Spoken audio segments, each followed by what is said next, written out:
Tem sido crescente o número de brasileiros que estão cansados, exaustos e não aguentam mais pagar a conta, pagar o pato, arcar com o alto grau de tributação brasileira, que estrangula cada vez mais todos nós. Nesse contexto, tem sido comum também pessoas procurando a capital global na intenção de irem embora daqui, não aguentam mais. Só que quando você vai ver as opções, principalmente aqueles que querem ir embora, mas estar perto, ou querem ir embora, mas estar em lugares com cultura semelhante à brasileira. Bem, aí não tem muita opção não. Você vai para a Europa, por exemplo, é bacana, mas é o verdadeiro de um inferno fiscal nos dias de hoje, salvo raras exceções.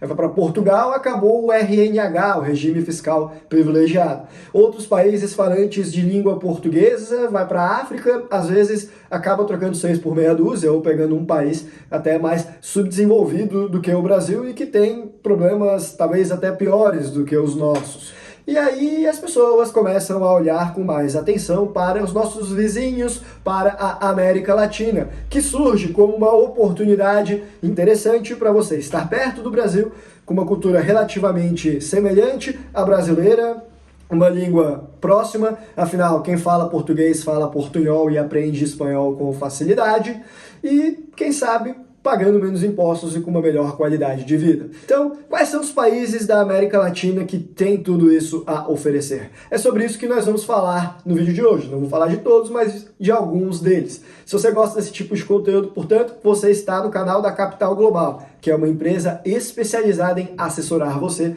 em estratégias de internacionalização. E aí, antes de entrar na lista dos países que eu separei para você hoje, é importante a gente, primeiro, diferenciar o que é residência legal e residência fiscal, e segundo, diferenciar os dois principais regimes de tributação existentes. Então, residência legal é quando você tem a autorização de morar em um outro país, o direito de lá estar, uma espécie de visto.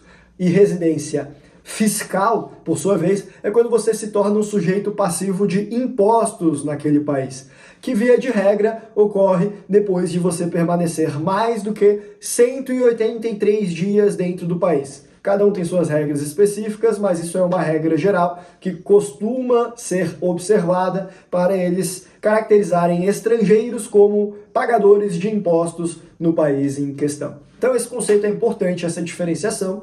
Do mesmo modo, é importante entender que alguns países vão te tributar pelo regime de fonte de renda mundial, ao passo que outros vão te tributar pelo regime de fonte de renda territorial.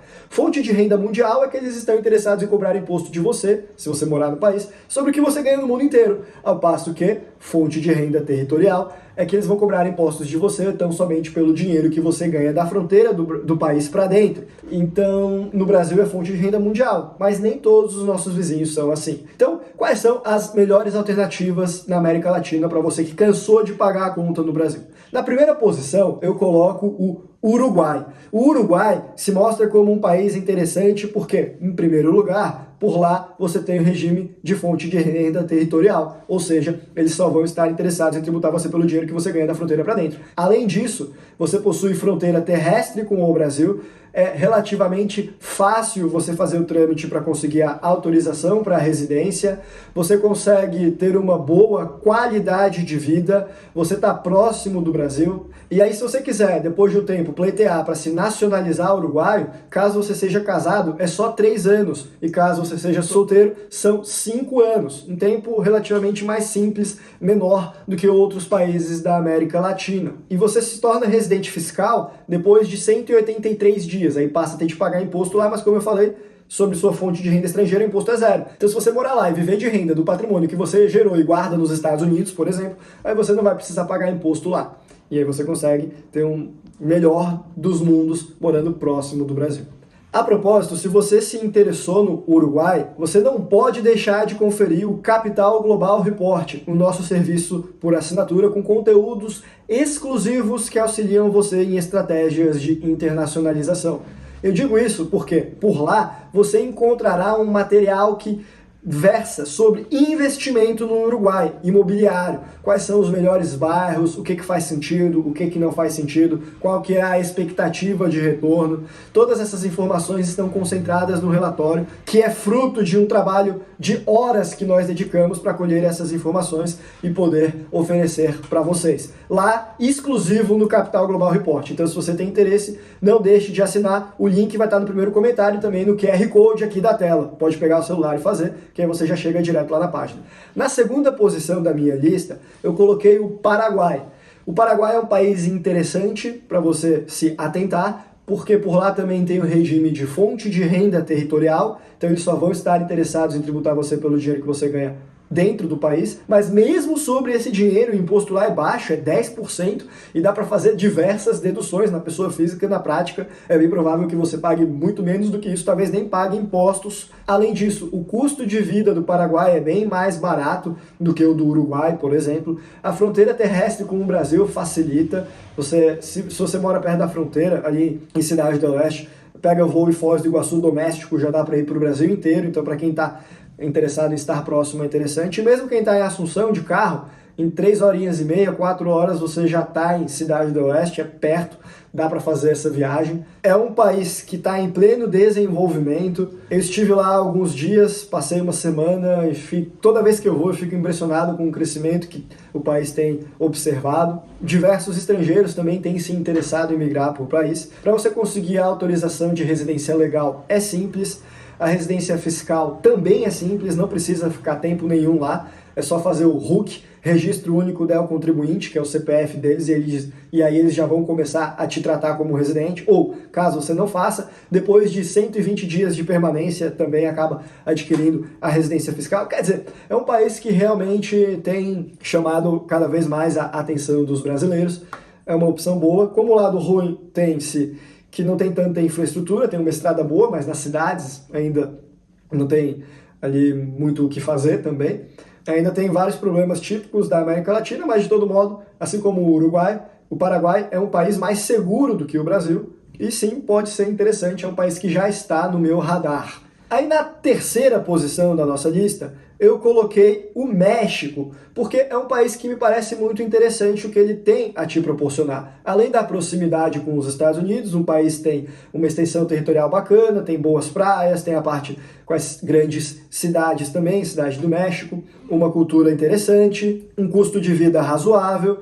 Então, me parece uma boa pedida também. O grande problema do México é que por lá os impostos são altos. Então você teria de ter uma estratégia na qual você não ficasse no país mais do que 183 dias, para não se tornar um residente fiscal, ter tão somente uma residência legal por lá. Isso aí acabaria sendo interessante, aí você poderia deixar a sua família ser residente fiscal, mas você não ser, então você ser uma pessoa internacional, por exemplo, fica 150, 170 dias lá, passa mais uns 3 meses no Brasil, uns 3 meses em Portugal, fica nessa ponte aérea, o que provavelmente é plenamente plausível no seu negócio, afinal, eu pressuponho que você seja uma pessoa de negócios, assim como a maior parte dos inscritos aqui do canal. E aí os teus filhos podem acabar se tornando residente fiscal lá? Ah, beleza, eles não têm renda, são menores de idade, estão lá estudando, você poderia fazer concentrar a renda em você e deixar a sua família vivendo lá com uma excelente qualidade de vida. E aí, eu vou te contar um segredinho também. Embora no México você se torne um residente fiscal depois de passar 183 dias, na prática, a teoria é outra, porque eles não costumam fiscalizar isso daí. É verdade, se você passou, você é residente fiscal, mas se você se esquece de avisar, muitas vezes eles não percebem. Não faça loucuras, tá? Você precisa regularizar. O que eu tô falando é que isso ocorre, não há como negar a realidade, porém eu não poderia recomendar ninguém a fazer alguma coisa como essa. Na sequência, na quarta posição, eu coloco a Colômbia, Cartagena, uma cidade lindíssima que você poderia conhecer e, se gostar, quem sabe até migrar. Também é um país muito bacana para você morar com uma boa qualidade de vida por um custo de vida acessível. Um país com problemas de violência, é verdade, mas para quem vem do Brasil, México e Colômbia, acaba tirando de fichinha, eu acredito. Não vai ser muito diferente das grandes cidades brasileiras, não. Por mais que tentem te convencer o contrário. E o fato é que na Colômbia o imposto também é altíssimo, então teria de ter uma estratégia na qual você não se torna residente fiscal.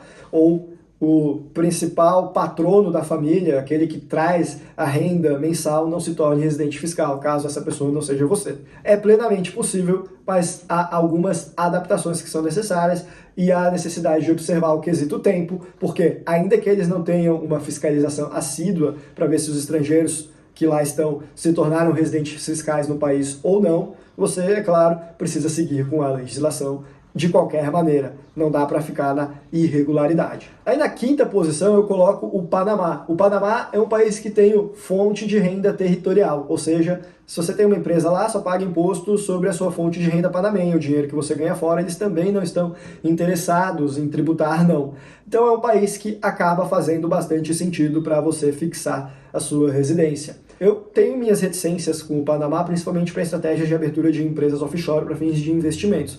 Mas quem sabe, pensando em migrar, aí sim o país pode ser interessante. E é relativamente simples para brasileiros conseguirem a autorização de residência por lá também. Para conseguir o passaporte aí vai levar mais tempo, mas também é possível. E a grande vantagem de você estar no Panamá, além do custo de vida que é relativamente mais baixo do que nas grandes metrópoles brasileiras, é o fato de o Panamá ser uma ponte aérea para o mundo inteiro. Então, o aeroporto da cidade do Panamá tem diversos voos para a Europa, para Estados Unidos, para Brasil. Então, você fica bastante interconectado, que também é vantajoso para aqueles que desejam fixar o país como base, mas ainda terão necessidade de fazer viagens internacionais para cuidar de negócios, por exemplo.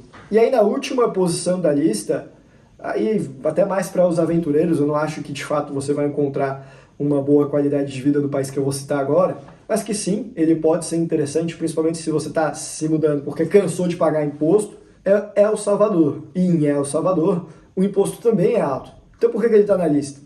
Porque criptos. Eles não tributam ganho de capital em criptomoedas. É um país que tem a Senado, que vai desenvolver o setor, vai fazer a cidade das criptomoedas, tem a autorização para residência para quem é investidor de criptomoedas. Então, é um país pobre, é um país que por muito tempo teve problemas com violência, mas que parece que ele acabou de mudar de direção de forma repentina e abrupta para se tornar um país seguro, um país que quer proporcionar um ambiente favorável para estrangeiros migrarem, inserirem dinheiro na economia. Então, assim, El Salvador é um país que tem chamado a minha atenção, ainda é um lugar que você não vai encontrar uma boa qualidade de vida, mas sei lá, para os entusiastas ou para quem pensar, de repente eu fixo uma bandeira agora lá quando tá fácil, na expectativa de que daqui a uns anos isso aí vai se tornar a Catar, a Dubai da América Latina. Bom, quem sabe, se você acredita nesse palpite, pode ser uma alternativa interessante também. Enfim, esses são alguns dos países. Não deixe de se checar no Capital Global Report para aprender um pouco mais. Lá já tem conteúdo do Uruguai, vai ter do Paraguai, vai ter de muitos outros países também, Panamá, muita coisa bacana, inclusive também sobre como fazer a abertura de contas bancárias, quais são os bancos offshore ideal para você, como que se faz para ter privacidade. Não deixe de conferir. Por esse vídeo nós ficamos por aqui. Um abraço e até a próxima.